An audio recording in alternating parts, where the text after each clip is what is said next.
Sebagian kalangan masih beranggapan pembangunan infrastruktur di tanah air masih terpusat di Pulau Jawa. Hal ini jelas tidak boleh terjadi, mengingat Indonesia merupakan negara kepulauan.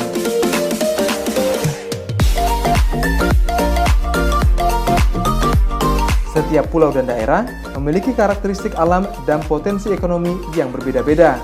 Itu sebabnya pembangunan infrastruktur di luar Pulau Jawa pun terus digenjot pemerintah sebagai bagian dari upaya pemerataan pembangunan. Di Kota Kendari, Sulawesi Tengah, Kementerian Pekerjaan Umum dan Perumahan Rakyat (PUPR) tengah menyelesaikan pembangunan jembatan Teluk Kendari. Jembatan sepanjang 1,34 km yang menghubungkan kawasan Pelabuhan Kota Lama dengan Kecamatan Poasia di Kota Kendari. Kehadiran jembatan ini diharapkan dapat memberi manfaat bagi pengembangan bagian selatan Kota Kendari.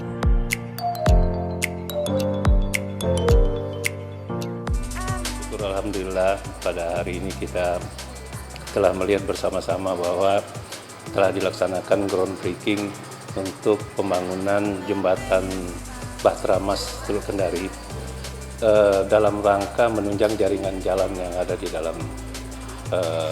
dalam kota antara jaringan jalan nasional dengan jalan lingkar Kendari.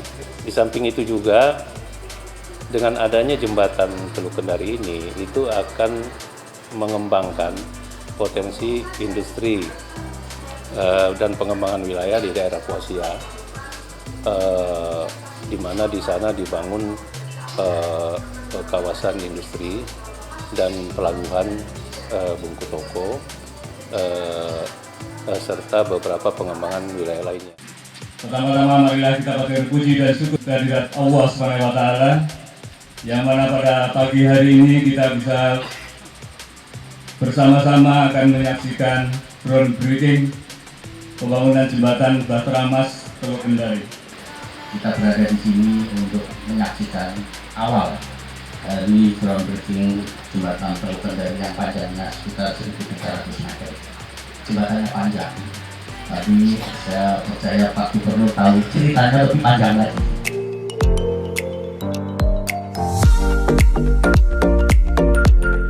Pembangunan jembatan Teluk Kendari dikerjakan konsorsium PT PP Persero dan PT Nindya Karya Persero dengan pekerjaan konstruksi yang terdiri dari pembangunan jalan pendekat atau oprit sepanjang 602,5 meter,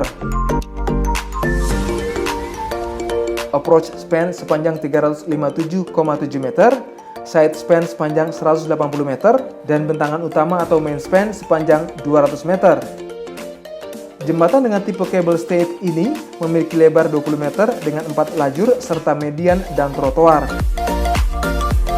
Pembangunan infrastruktur jembatan, flyover, dan underpass akan memperlancar konektivitas dan aksesibilitas lalu lintas. Di samping itu memberikan alternatif bagi warga untuk meningkatkan produktivitas perekonomian, mengingat di selatan Kota Kendari, tepatnya di wilayah Poasia dan Pulau Bungku Toko, akan dikembangkan menjadi kawasan permukiman, kawasan industri, dan pelabuhan Kendari Newport. Ini menjadi bagian dari pengembangan Kota Kendari seluas 66 hektar. Kawasan pelabuhan ini merupakan pindahan dari kawasan pelabuhan di Kota Lama. Pelabuhan Bungku Toko diproyeksikan menjadi pintu masuk bagi komuniti dari dan luar Kota Kendari maupun Provinsi Sulawesi Tenggara. Pelabuhan juga dilengkapi kawasan industri penunjang seluas 26 hektar. Akan dibangun pula terminal antar moda seluas 20 hektar. Terminal multipurpose seluas 32 hektar, terminal penumpang seluas 23 hektar, dan trekking mangrove seluas 24 hektar. Jembatan Teluk Kendari ini juga akan terhubung dengan Jalan Nasional dan Jalan Lingkar Luar Outer Ring Road Kota Kendari. Jalan sepanjang 40 km ini menghubungkan Kota Kendari dengan Kabupaten Konawe. Jembatan juga menghubungkan Kota Lama dan Poasia yang selama ini dipisah oleh teluk. Sebelumnya masyarakat harus menyeberang Teluk Kendari menggunakan kapal feri atau memutari teluk sejauh 20 km dengan waktu tempuh 30 hingga 35 menit. Dengan adanya jembatan, maka jarak semakin dekat dan waktu tempuh yang dibutuhkan masyarakat hanya sekitar 5 menit saja.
Yang Maha Kuasa telah menganugerahkan tanah air kita keindahan alam yang tak terkira, menghampar di Nusantara seolah tak ada tandingnya di dunia.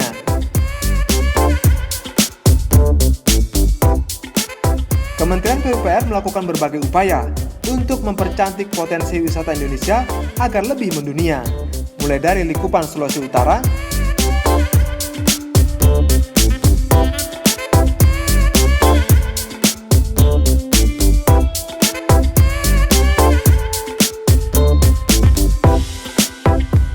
Pulau Morotai di Maluku Utara,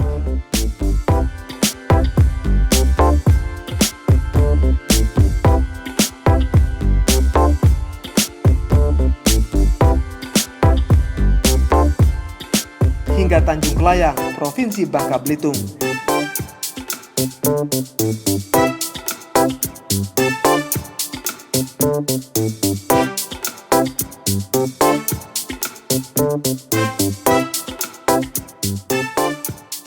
Saksikan Indonesia bangga mempersolek wisata kelas dunia hanya di PUPR TV.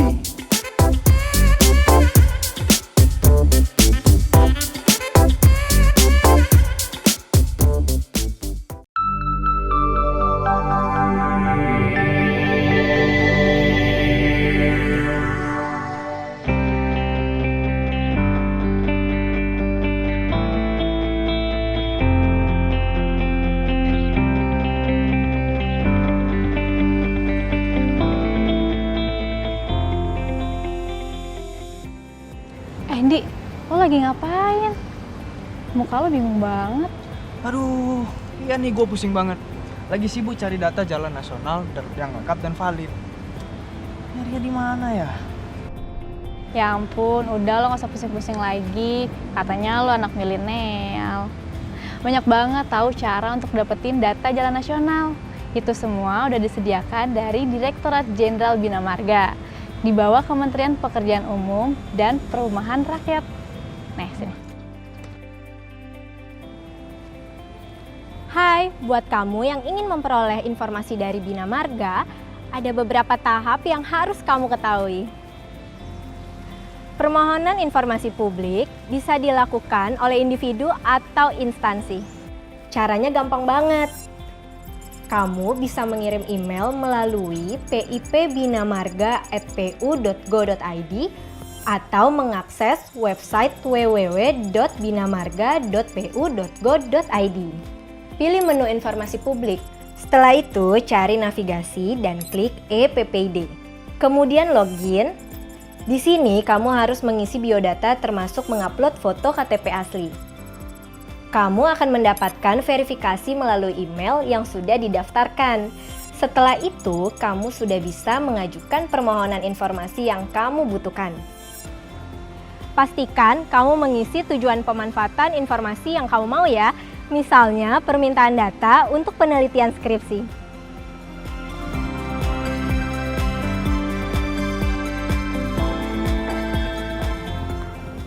Kamu juga bisa datang langsung ke ruang pelayanan informasi publik Ditjen Bina Marga. Lokasinya di lobi gedung Direktorat Jenderal Bina Marga, Kementerian Pekerjaan Umum dan Perumahan Rakyat.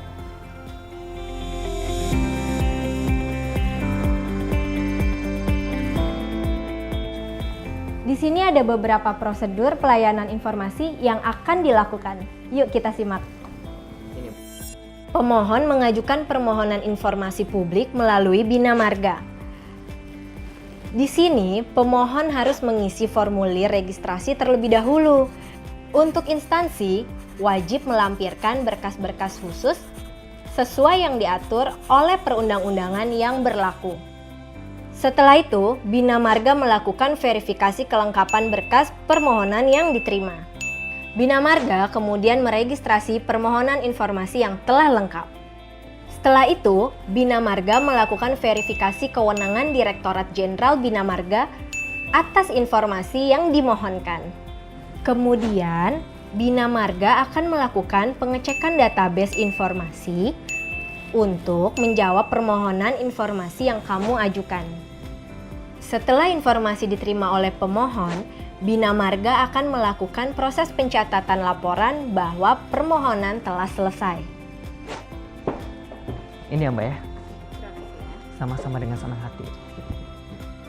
Kamu bisa mendapatkan data melalui email atau bisa juga langsung mengambil berkas ke ruang layanan informasi seperti saya ini.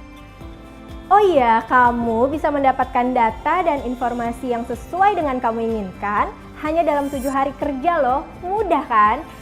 Bagi kamu yang berada di daerah, tenang aja. Karena Ditjen Bina Marga didukung oleh 22 balai yang tersebar di seluruh Indonesia. Jangan lupa follow juga akun media sosial Bina Marga untuk mengetahui update informasi terkini jalan tol, jalan nasional, dan jembatan nasional.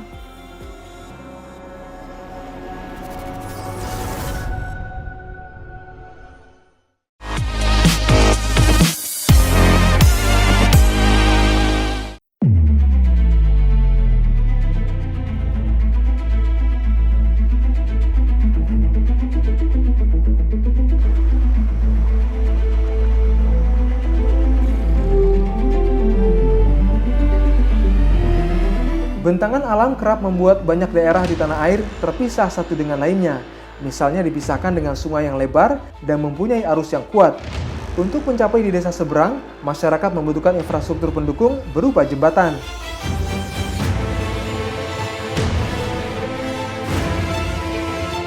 Dengan adanya jembatan, distribusi logistik dan mobilitas manusia menjadi lebih cepat.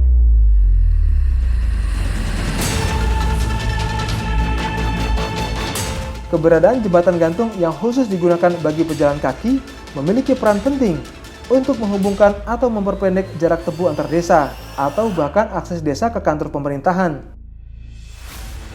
Seperti yang dirasakan masyarakat Dusun Sanggen, Desa Gandurjo Bulu dengan lingkungan Karangsaro, Kelurahan Parakan, Kauman. Desa-desa ini kini tak lagi terpisah Sungai Galeh. Jembatan gantung Galeh yang diresmikan langsung Presiden Joko Widodo membuat aktivitas warganya menjadi mudah. Biasanya Presiden itu sering meresmikan kan yang gede-gede, jembatan ya yang gede-gede gitu. Kalau pasar juga yang gede-gede atau pabrik yang gede-gede. Kalau saya tuh enggak. Jembatan yang gede juga diresmikan, tetapi yang kecil yang langsung dinikmati rakyat ini juga penting. Jangan dipikir jembatan seperti ini nggak penting, penting sekali untuk infrastruktur dari desa ke desa atau dari kecamatan ke kecamatan. Saya sudah mendapatkan keluhan ribuan desa, kecamatan yang meminta jembatan gantung seperti ini. Kemarin dari Wonosobo juga sama, mengajukan jembatan gantung, Pak, ini harus disambungkan dari sini ke sini, dari sini ke sini, dari sini ke sini. Banyak sekali. Karena dengan kecepatan seperti ini, dengan disambungkan akan ada kecepatan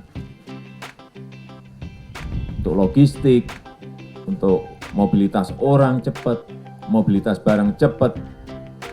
Karena sering saya sampaikan bahwa sekarang bukan lagi negara besar mengalahkan negara kecil, bukan negara yang kuat mengalahkan negara yang lemah, bukan. Sekarang ini negara yang cepat akan akan mengalahkan negara yang lambat.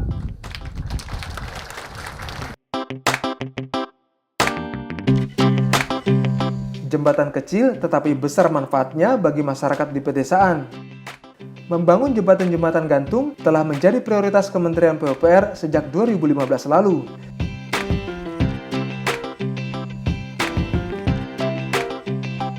Jembatan gantung Galeh menelan biaya sebesar 13 miliar rupiah untuk 2 tahapan pembangunan. Tahapan pertama dilakukan pada 2018 dengan anggaran mencapai 6 miliar rupiah. Sedangkan tahap kedua dilakukan pada 2019 dengan anggaran mencapai 7 miliar rupiah. Jembatan membentang sepanjang 60 meter dengan lebar 7 meter dan tinggi 16 meter. Kalau nggak salah itu dari zaman Jepang itu mbah saya itu sampai bapak saya sampai saya baru sekarang ini. Kalau musim kemarau bisa nyebrang, tapi kalau musim hujan putar, soalnya ini musim buat tidak besar sekali kalau banjir. Pada saya sekarang sudah umur 60 tahun. Apalagi dari kakek moyang saya atau dari zaman Jepang, Mas. Dengan adanya jembatan, warga juga tak perlu lagi melintasi rute jalan yang berkelok. Selain untuk mendukung perpindahan orang dan komoditas, jembatan juga menjadi akses ke objek wisata Papringan yang berada di Kecamatan Kedu.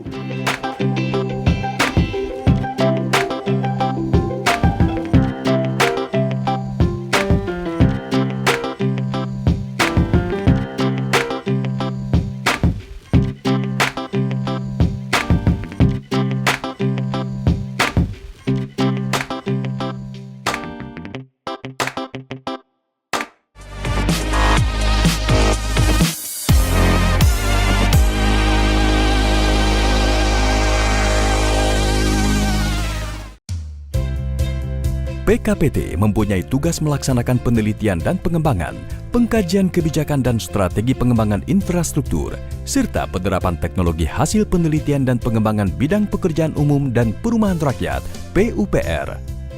Pusat Penelitian dan Pengembangan Kebijakan dan Penerapan Teknologi dikepalai oleh Kepala Puslitbang Kebijakan dan Penerapan Teknologi, dibantu oleh Kepala Subbagian Tata Usaha, Kepala Bidang Program dan Evaluasi, Kepala Bidang Sumber Daya Kelitbangan, Kepala Bidang Kajian Kebijakan dan Kerjasama, serta Balai Litbang Penerapan Teknologi Sumber Daya Air, Balai Litbang Penerapan Teknologi Permukiman, dan Balai Litbang Penerapan Teknologi Jalan dan Jembatan.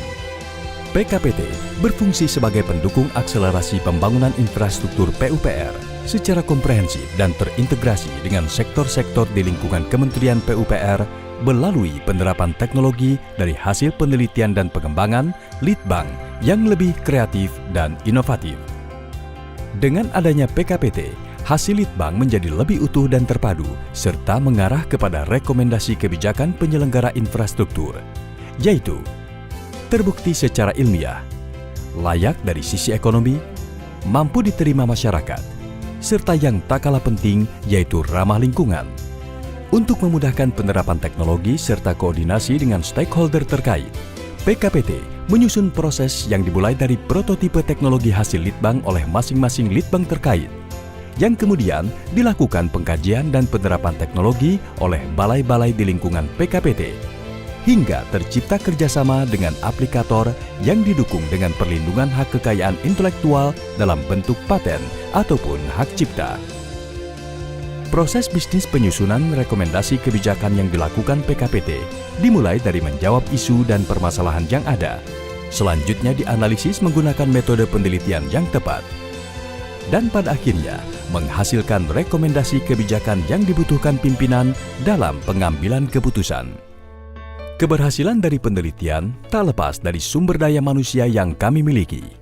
PKPT didukung oleh SDM yang terdiri dari para peneliti handal, perekayasa, dan jabatan fungsional lainnya. PKPT memiliki sedikitnya 17 bidang kepakaran: arsitektur, antropologi, pengkajian dampak sosial dan evaluasi program, teknik lingkungan, perencanaan dan kebijakan sosial, ekonomi lingkungan, studi perkotaan dan regional, kebijakan publik, studi kemasyarakatan lainnya, ilmu kebijakan, sosiologi, kebijakan dan administrasi, teknologi dan manajemen lingkungan, ekonomi terapan, dan teknologi konstruksi. Di tingkat manajemen, PKPT didukung oleh para pejabat struktural yang kompeten dan profesional di bidangnya. PKPT menyediakan data dan informasi kebijakan infrastruktur PUPR. PKPT telah berkarya dan menghasilkan produk hasil Litbang, yaitu kajian hasil Litbang aspek ekonomi infrastruktur, rekomendasi kebijakan mendukung infrastruktur PUPR, dukungan penerapan teknologi Litbang, penyediaan data dan informasi tentang kebijakan dan penerapan teknologi, serta layanan advis sosial ekonomi, juga beberapa rekomendasi kebijakan, seperti Peraturan Menteri dan Surat Edaran Menteri sebagai dukungan akselerasi penyelenggaraan infrastruktur pekerjaan umum dan perumahan rakyat. PKPT juga menghasilkan produk Litbang terapan, yaitu Strategi Akselerasi Pengadaan Tanah untuk Pembangunan Infrastruktur PUPR, Kajian Pengendalian Pembangunan di Kawasan Ekonomi Khusus berbasis daya dukung dan daya tampung, Kajian Perhitungan Opportunity Cost untuk peningkatan efektivitas perencanaan OP infrastruktur PUPR, Litbang Potensi Penerapan Teknologi Perumahan dan Permukiman, SPAM, dan Sanitasi mendukung penanganan kawasan kumuh. Guna mendukung stakeholder internal dan eksternal, PKPT membangun pusat data dan informasi, antara lain Laboratorium Kebijakan Infrastruktur PUPR, Instrumen Pemetaan Data Socycling Sistem Inovasi Teknologi hasil Litbang, Teknologi Online Electronic Office System, Perpustakaan Online, Repositori hasil Litbang, Jurnal Online, serta beberapa aplikasi untuk mendukung aspek non-teknis dalam pembangunan infrastruktur PUPR. Penyelenggaraan infrastruktur pekerjaan umum dan perumahan rakyat dimulai dari tahap gagasan, perencanaan, pelaksanaan, hingga monitoring dan evaluasi beberapa karya tersebut, seperti Advis Inovasi Tata Kelola Teknologi Updating mendukung penyediaan air minum, Advis Pemetaan Sosial Ekonomi dan Lingkungan, Advis Pembangunan Jalan, Advis Pembangunan Jembatan. Untuk informasi lebih lanjut, kami bisa dihubungi di http://litbang.pu.go.id/pkpt, email pkpt@pu.go.id, telepon 021 727 84641, atau kunjungi media sosial kami Puslitbang Kebijakan dan Penerapan Teknologi, Facebook @puslitbangkpt, Twitter @puslitbangkpt, Instagram @puslitbangkpt, YouTube PKPT Kementerian PUPR. Inovatif, kreatif, dan berkelanjutan.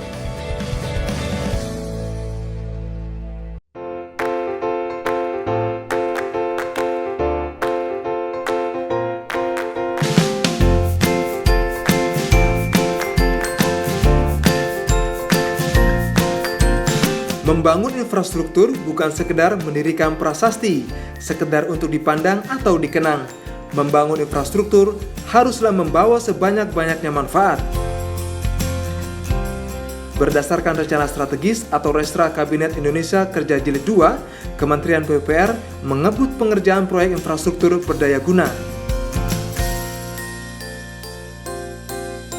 Termasuk di dalamnya pembangunan ruas Jalan Tol Balikpapan-Samarinda atau Balsam,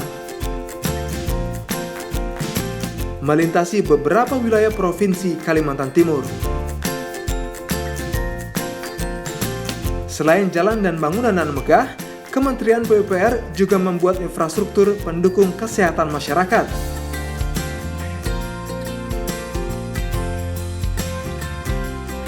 Bersama Kementerian Lingkungan Hidup, ikut mengedukasi masyarakat akan pentingnya kesehatan lingkungan. Saksikan Warga Bicara episode manfaat infrastruktur untuk semua, hanya di PUPR TV.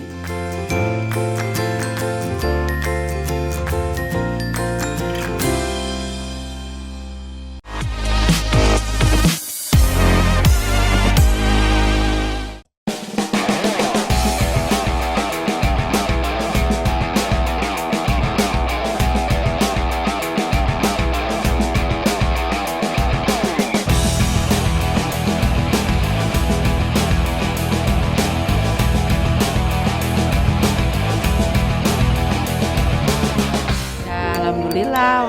Saya dagang rame dekat jembatan. Ya keuntungan Bang, ini dapatnya 25.000 sehari. Kalau sekarang ada jembatan, alhamdulillah naik. Sehari dapat 50.000. Waktu sebelum ada jembatan saya lewat Tambangan. Lebih jauh sih kalau lewat sini. Gimana ya? Gampang jadi nggak susah. Kalau lewat sana lebih jauh.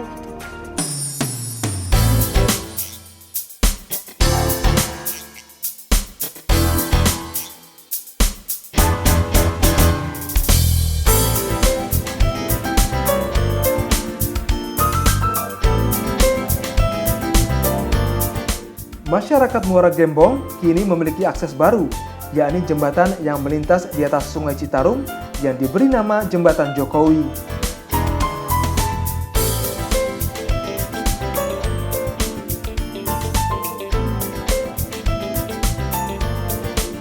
Jembatan yang menghubungkan Desa Pantai Mekar menuju ke Desa Pantai Bakti ini dibangun Kementerian Pekerjaan Umum dan Perumahan Rakyat (PUPR). Warga memintanya langsung pada Presiden Jokowi saat melakukan kunjungan kerja tahun 2017 silam.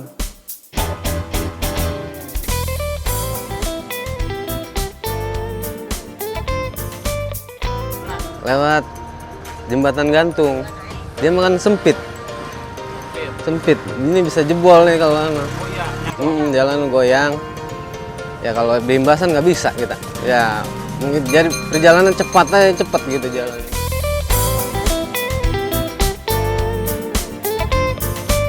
Sebelum ada jembatan Jokowi, warga harus melintasi jembatan gantung bila ingin ke Desa Pantai Bakti. Jembatan gantung yang terbuat dari papan kayu berada sekitar 100 meter dari jembatan Jokowi. Pembangunan jembatan memang tak bisa ditawar lagi karena desa memiliki potensi produksi udang yang sangat melimpah. Sejak lama warga membutuhkan infrastruktur yang memudahkan proses produksi hingga pemasaran. Terdapat sekitar 11.000 hektar lahan, sebagian digunakan untuk lokasi tambak udang oleh warga sekitar.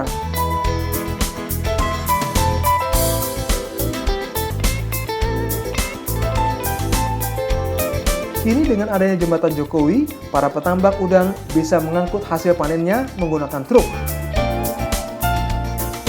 Satu tambak seluas sekitar 1 hektar dapat menghasilkan udang hingga 3 ton sekali panen. Para petambak kini dapat menjual hasil panennya dalam kondisi yang masih segar. Nah, petambak jalannya lewat jembatan gantung. Masyarakat sini kalau malam kita harus bisa naruh kendaraan di seberang sana, sekarang bisa langsung bisa ke rumah bisa. Dulu susah kita, kalau apalagi pas banjir Citarum itu kita susah akses jalan itu. Nggak bisa kita buat ke Pantai Mekar sana seberang. Rada ngeri juga mas kita. Karena kalau terlalu banyak orang juga yang nyebrang, itu jembatan goyang. Warga juga tak perlu lagi antri untuk melintasi jembatan. Menyusul jembatan akan dibangun pula jalan menuju ke Pantai Beting, sebuah lokasi wisata di Muara Gembong. Kementerian PUPR akan terus bekerja membangun Nusantara untuk mewujudkan kehidupan yang lebih baik.